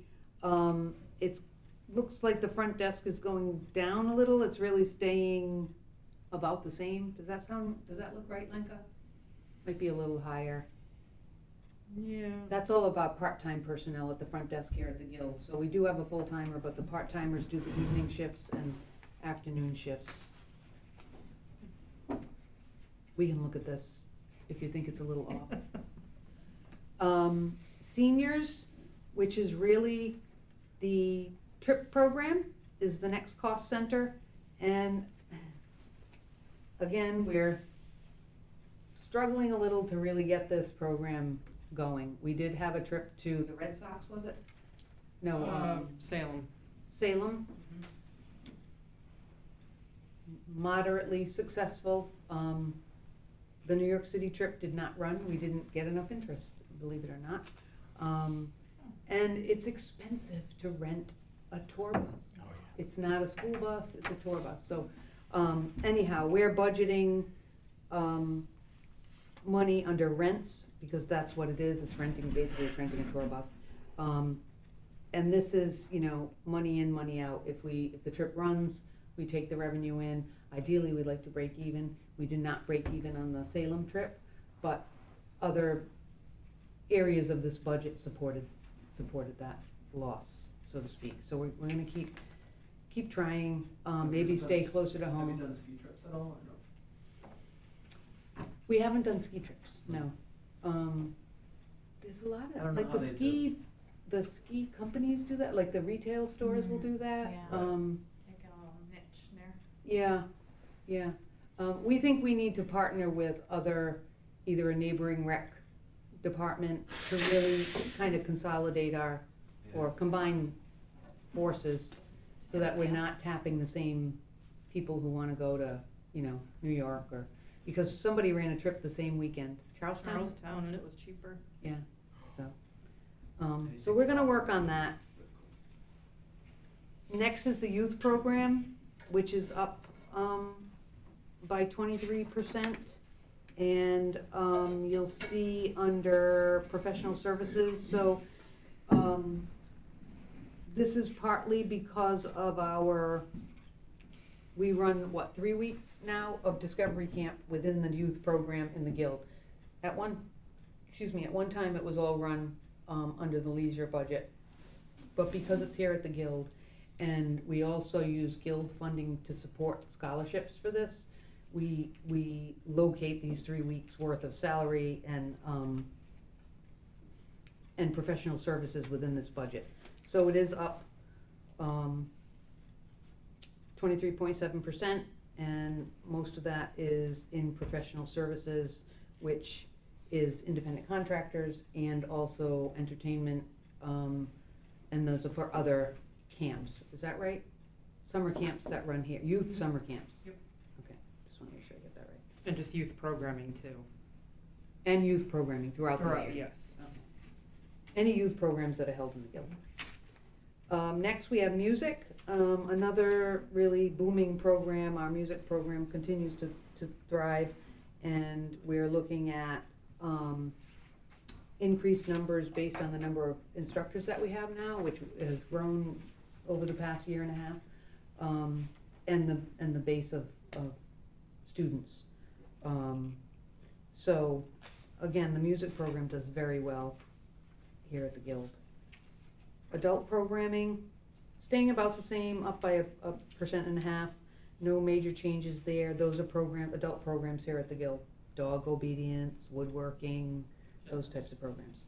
And then finally, the arts program, which is our pottery studio and some of the art painting classes here, those types of things.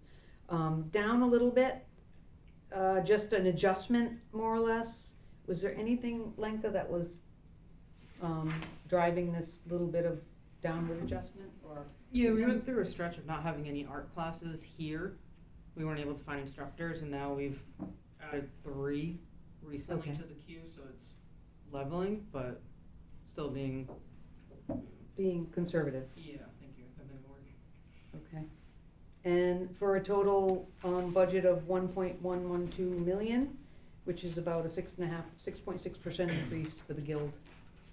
And then the next page is just the revenue statement, which shows where our funding is coming from, starting with the non-program funds, which we go through every financial report.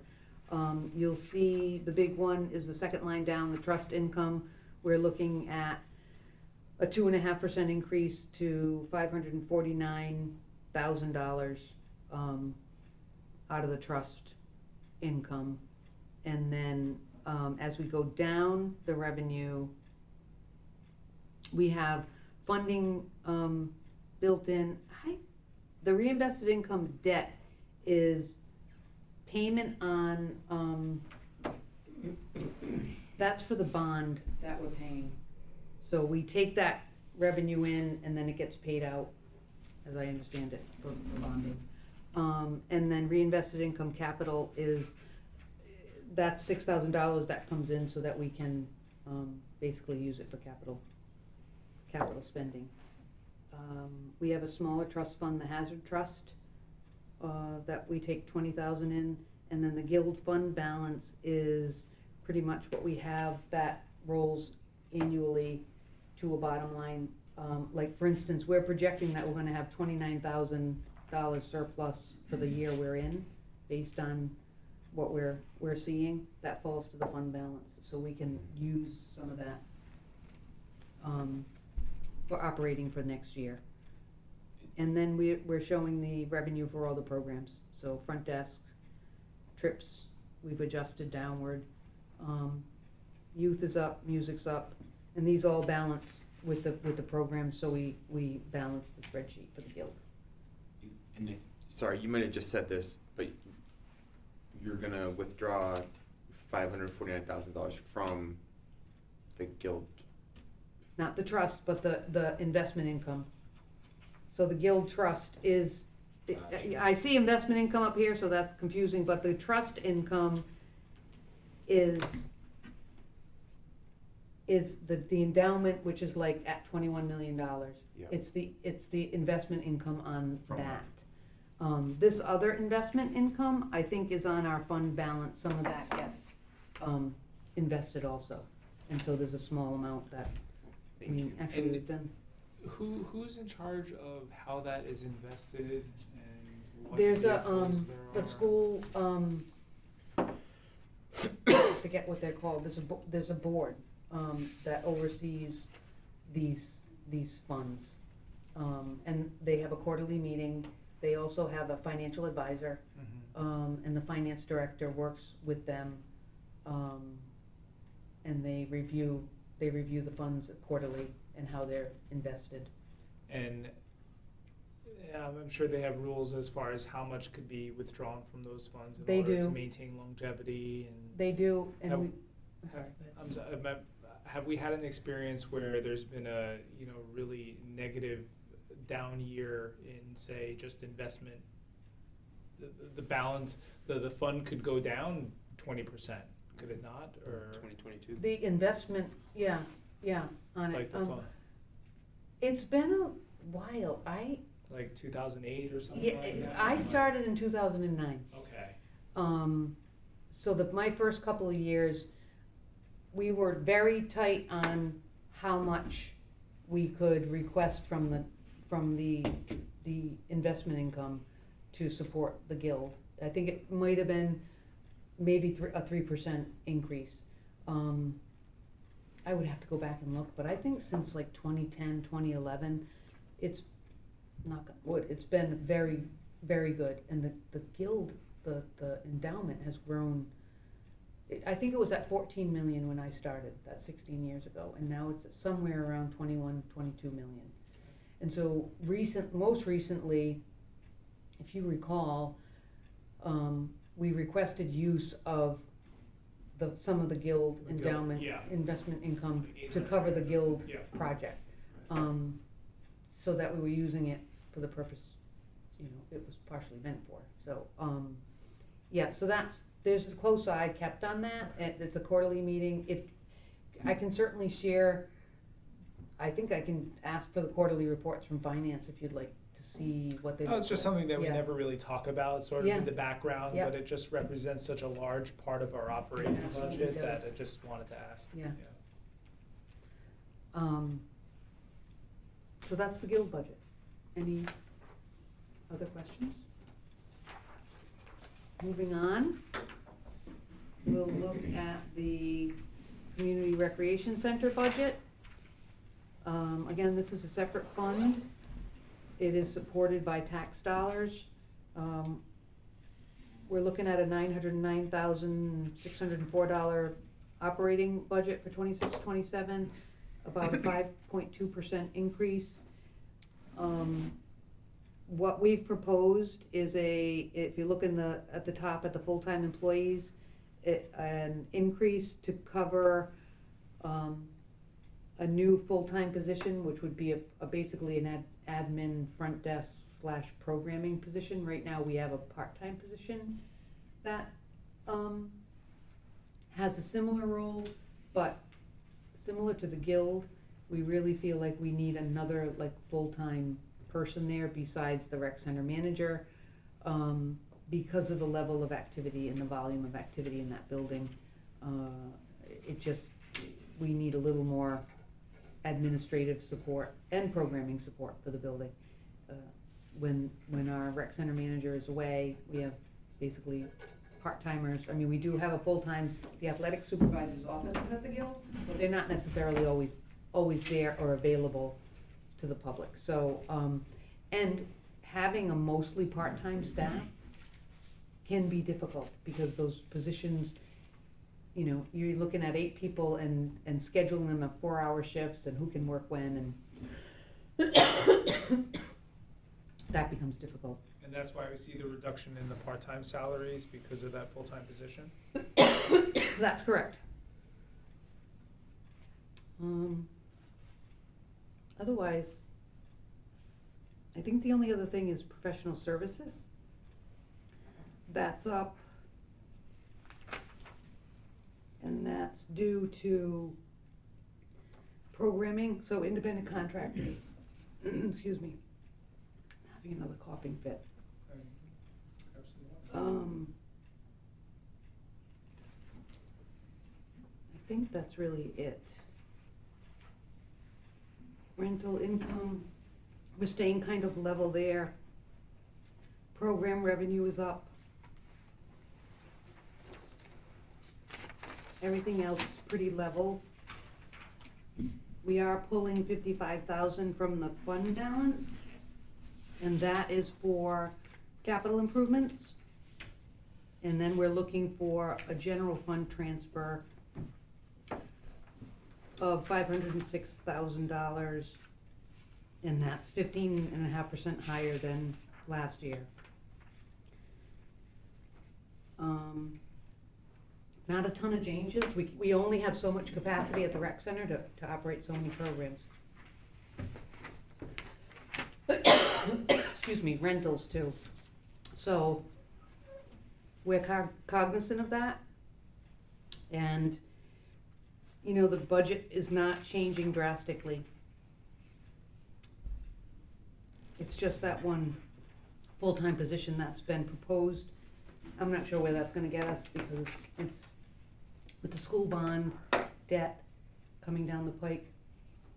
I think the budget's gonna be pretty tight in terms of what the council wants to consider for general fund transfers for, like, the rec center or the senior program also. So, any questions? And then finally, little PDOB, which is $115,114. It's a 4% increase, no major adjustments here. We still have a full slate of leases. Some are coming due. We have our self-support programs, which is primarily the SK cycle rental that brings in revenue, and the rental income from the leases, and then a little bit of investment income. No major changes here. This is a self-sustaining operation. Good thing there's no mortgage on it. Yeah, right, exactly. And those are the proposed budgets as of this date. So, if the commission has any questions or would like to support these budgets as presented, they may change, but, and if you excuse me, I'm just gonna get some water.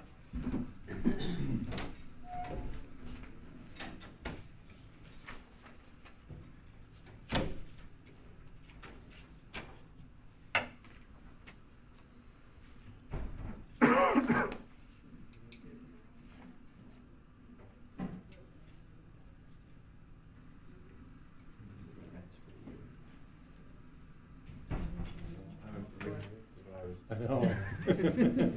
Finally got it. Did they turn it on yet? Yeah. Yeah. Yeah, they were here for about Pretty good. almost 4 hours working. I know, it's like, these They were here guys, a while. this is like the first one they've ever done, or what? I'm like, how bad is it? Yeah. I'll use it. For $8,000 a year. Oh, yeah. That's pretty good. I'll put a sign up like, for camp, don't drink out of it, you need a bottle. Well, I think it would be almost, I haven't actually seen how it works, but they'd have to really, Have you Get them. seen the campers? yeah. Yeah. That's all the stories. Yeah. This I episode know. was $400 a month. That's amazing. The violin shop is pretty big. And there's a whole museum. Is that 500 a month. Have you paid any attention to the computer center over Yeah. there at all, how much activity it's getting? Yeah, Terry. Terry said they had a few just like for Motion to approve the, Just I out of just curiosity. wanted to say, Terry, you've done a lot of work pulling this whole Oh, yeah. budget together, a tremendous amount. Well, I couldn't do it without those two over there. Just on general curiosity, like just looking at the rents for the Peacedale office building, they're really incredibly low. Like, is that, if I'm reading them correctly, like, So, office for $8,000 a year? They're getting great deals. they're small. Yeah. No AC. No, there is AC, like they have, Oh, okay. and, they're not accessible, like the second floor offices, there's no elevators, so, you know, some of them are better than others, but the main anchor, leases are the two on the bottom floor, the South County Child and Family and Beekman Violin, those are the big, Yeah, they pay.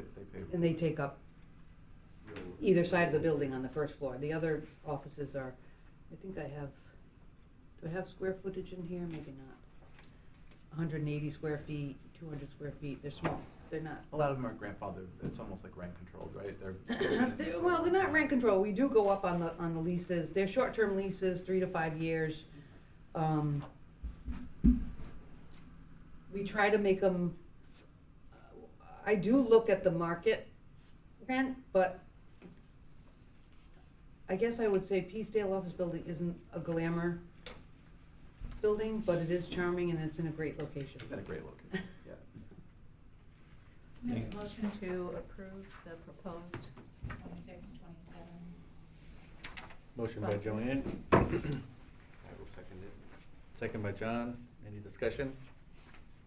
Just thanks for doing all this work, all three of you. This is my first year, it's just my only question, I guess, are the increases typical over the time you've been here since 2009? Oh, the increases for each Yeah. budget? Yeah. I would say they do fluctuate. There was a time where we were trying to stay within a 3% range, but, you know, our philosophy now is like, let's request what we need. And then if we need to adjust, we can adjust. So some of these are higher, the general fund being one of them. We're trying to be responsible, but also Be realistic. let Ask the for what town we need. manager and the council know what we need. I think the other big increase were the two union contracts, the NEA and Yes. the Council 94. Yeah. They both got a fairly, I guess, an increase to be competitive with other communities. Yeah. It's hard to say at 3% now. And then everything aside from personnel can be subject to inflation and all that. Cost of type goods. Stuff, yeah, Yeah. you could have a year Yeah, where all things those go up lines 9% and 3% the next year, and Yep. Right. Ready? All in favor? Aye. Hi. Any opposed? Hearing none, so moved. Okay. Item B, status report on departmental staffing. I'll be very quick. This is the time of year where we're preparing for our seasonal staff. We start recruiting now, particularly for lifeguards, and summer staff, Discovery Camp, seasonal parks employees. And so we'll get moving on that. The other thing is, we do have a vacant position. Sad to say, our marketing and community events coordinator, has taken another job closer to home.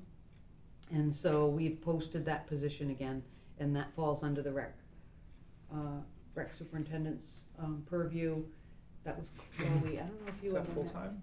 That's full-time, and that role is responsible for community events like the Easter egg hunts, the Christmas tree lighting, and then our social media marketing, the brochure development, that type of thing. And so we're back out looking for, we've posted that position, and it's currently active. And we hope to start interviewing, I don't know, let's see, it closes the end of next week, I think. And then we'll start looking to interview for that position. But otherwise, we're full staff with the exception of that position. And do you guys post on, aside from the town website, does it go to places like Indeed? It does, yeah. Oh, it does. Yeah, Indeed, Is that like the main? LinkedIn, LinkedIn? yes, and I think the personnel department uses other, I don't know if they use like Handshake, one of the ones through the University of Rhode Island. So yeah, we've already gotten quite a bit of traction on that position, so. Real candidates though, or Uh, not with LinkedIn? we I mean, you haven't, just get um, 100. some are, yeah, Yeah, but, okay. but I haven't done a deep dive yet. And it's on the Rhode Island Rec and Park Association website also. Oh, yes, that's right. Facebook That's page, actually so good, legit. that goes to all the other park and rec departments. Candidates too. Good. So that's it. Okay, division reports, recreation, who wants to go first? Parks or recreation? Recreation? Go. Sure. Not a whole lot of exciting stuff happening in the parks, but I just wanted to mention a couple of achievements of park staff. I wanted to recognize Jeff Banks. He's been with the department for over 20 years. He's currently the assistant park superintendent, and he recently passed his certification to be a certified park and rec professional, which is a very difficult comprehensive exam. Shows somebody's knowledge in both park maintenance, programming, finance, and there aren't a whole lot of people within the state that have achieved that. And there's a number of people in this department, but throughout the state, there's not a whole lot of people that have done that. So kudos to Jeff. I hired him over 20 years ago as a seasonal employee, and he's worked his way up through, so he's doing a fantastic job. Great. Congratulations, Jeff. Real asset. Yeah, and to go back to Old Mountain Field construction, staff has been working on relocating some of the irrigation where that construction is gonna go, which was not part of the contractors. I just wanted to add that in. And then a couple of staff recently obtained their payloader backhoe license, which actually used to be considered a skilled space incentive, but is now in their job description. It's a mandatory license that all park maintenance technicians have to have. Anytime they use any equipment that does any digging, it requires that license. I also want to mention the homeless camp issue at Old Mountain Field is ongoing. There was recently one big encampment up there. The police department had been working with the individuals living in this camp for a period of time and recently got them out, relocated, and I just had a company come in the end of last week and remove that camp. So, and I have not seen, I've walked a number of the trails. I haven't seen any more myself. There could be some tucked way back off in the woods, but at this point there aren't any in there, so it'll just be something we'll have to deal with again in the spring probably. We had a little bit of volunteerism. Our usual Dan Garcia, who does work on the disc golf course, he's always out there cutting back brush, picking up litter, just working on the course overall. It's kind of his passion. And then down to capital equipment purchases. Town council recently awarded a new front mount mower, replacement mower, and a replacement infield groomer. And then on the next page, Jeff Banks, to speak of him, I have asked him to try to provide a little more accounting for what happens on a day-to-day basis, how many hours we spend with each individual task. And he's really good at creating graphs and charts and everything. So he listed some of the things over the course of the month that were completed. Created a nice little graphic here of that. And then he also has provided a calendar each day of the items that were addressed that day. So in the future, we are hoping to implement a new work order tracking system.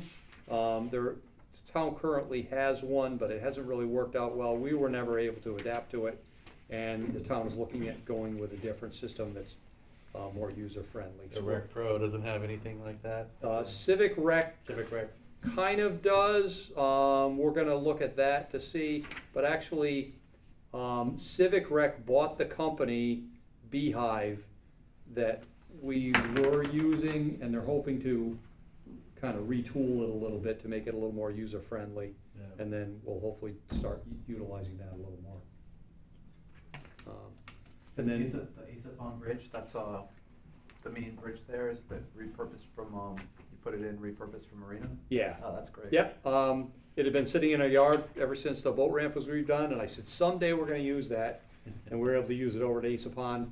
And then also, over the past month, up until just recently, we've been doing a lot of trail work, replacing some of the wooden bog bridges, Yeah. cutting back brush, and at all the trails, Aesopon, Tuckertown, Green Hill Park. So, Beautiful back there. and then, one other thing I didn't mention, I didn't put on my report, I made my announcement the other day, Terry's well aware, and I let the town hall know that I've submitted a retirement date of July 3rd of this year. So Congratulations. after 30 years with the town, I originally started in 1993. I was foreman for 4.5 years. I left for 3 years, worked for my old construction company I used to work for, and came back to this job in 2000. So I've been doing this since 2000 for 25 years. Wow. So Well deserved. Thanks, Do, Rex. do we get to vote on that? Yes, could I get to vote on Put a that? motion to not I allow- enjoyed the July 3rd. Let's go back to the July budget 5th. with that whole retirement Yeah. line. I feel like we Exactly. need to freeze that. July What 5th what is line gonna is be the that? field trip. Seriously, That was good. massive understatement to say that I and the entire department is gonna miss All right. Totally. Rex. Rex. This is a huge, I'm Yeah. I'm sad too, in a way, like, I've devoted a lot of my working life to this, so. Yeah. it Got a was lot to a be labor proud of. of love, Rex, you could tell. Yeah. You've Get compliments Um, right and left. Thank you. investment in your own Thanks. community. Field, Yeah. make Well, things I'm gonna do my best for the reputation. next 5.5 months, so, yeah. You sure you don't wanna stay through 4th of July? Yeah, I like Yeah, that that day. was very strategic. Yeah. July 3rd, I'm like, But you know what, ooh. he's trained his people That well. could be a good Yeah. send off for you on 4th of July. I hope you're gonna be there. Yeah, this is Well gonna be a deserved. major undertaking to fill some big shoes. Yeah. Thank you, Rex. Sounds like he has The somebody whole that's town trained very appreciates well what you've been able to that's do. got the qualifications, right? Yeah, and it'll go through the process of any other position, yeah. Yes. Unbelievable. This is great too. Yeah, Congratulations. thank you. Ready? We're gonna want a monthly Yeah, I report, know. a monthly Like retirement what we report got. of what you're up to. Why did I go second? Vicariously through you. Kinda- I hope you have some good stuff planned, Rex. How many miles? Yeah, our first big trip is Ireland, Perfect. Oh, Cool. That's great. This summer? next September. Okay. Yep. Oh, next September, it's gonna be here All before right. you know it, gosh. Next, are you retiring too? Are you going to I still have a Ireland, few Rex? years. Good. There's only so much we can handle. Well, I will say I did see Will at tree lighting.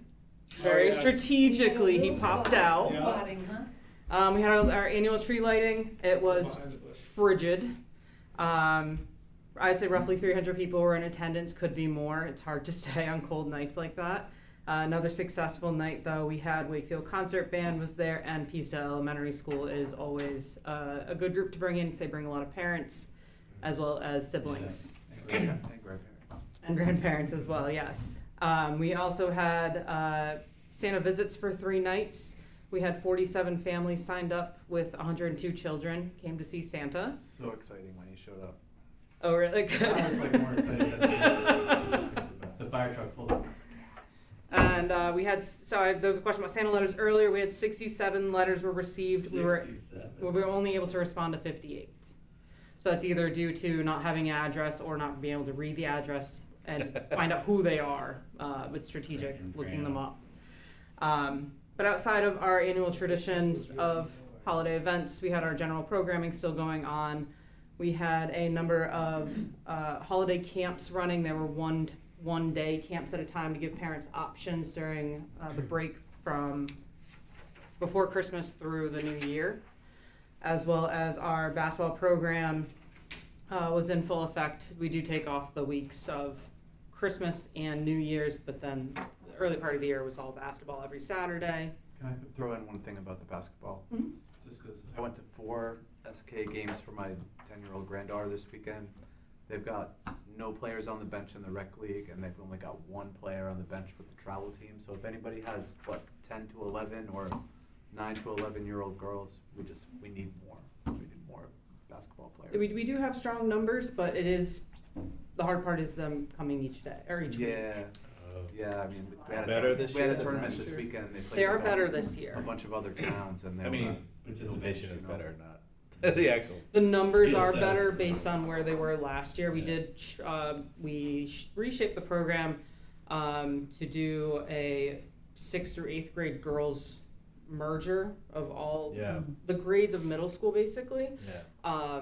to help improve those numbers. So we did see an uptick in numbers overall for the girls programming, but I would say historically girls numbers have been low. Yeah, at the younger end. Mhm. This is at the younger end. I was just saying to this group, send some 10-year-olds. Need more bench. Yeah. How have the tennis numbers been? It's like, That's the next page. So tennis is pretty status quo with the indoor because we only have so much time and space within the rec center. When our tennis instructor moves outdoors, that's when we see our numbers expand. So for the winter months, they're below 20 for everything. 16's our highest. And it's in demand, but again, because of the gym size and how Yeah. much time we can give them. I feel like there's a resurgence in tennis popularity, but that's on TV. I wonder how that No, translates to our like. Gwen has a great Yes, following. yes. She's in Yeah. demand, Mhm. so there's definitely, we see that. Maybe not in our adult leagues as much, in terms of. Yeah, though not so much. We brought in a younger end for camp for tennis to do the starting groups, Yeah. and then we have the high school coach. He is our Yeah. high school agent up Yeah. in the summer at least. Yeah. In the Daydream book, I mean, an indoor tennis facility, like a dedicated indoor tennis facility would be like really nice. I'm gonna for take over the volunteer. pickleball one. It would at be Ocean great. State. My wife was an That athletic fails. director for a long time, and she was in East Providence, but she said there was such a need for it, and the places that Can't do last exist forever. are so overbooked that, it's hard for school I programs. drove by to to get Yep. coffee the other day, and it was like, it was 6 a.m, and the parking yeah. lot was like completely full. And it Any was other hard. questions? I'll make a motion to move the division reports. A second it? Any discussion? Hearing none, all in favor? Aye. All opposed? Crickets, so moved. Thank you. Great. That's me again, sorry. Yeah. Next meeting, scheduled for Tuesday, February 17th at 6:30, right back here in Guilds. Motion to adjourn. Motion by Will, Seconded. seconded by John. That was an epic meeting. Any discussion? Longer All in than usual. favor? Aye. All opposed?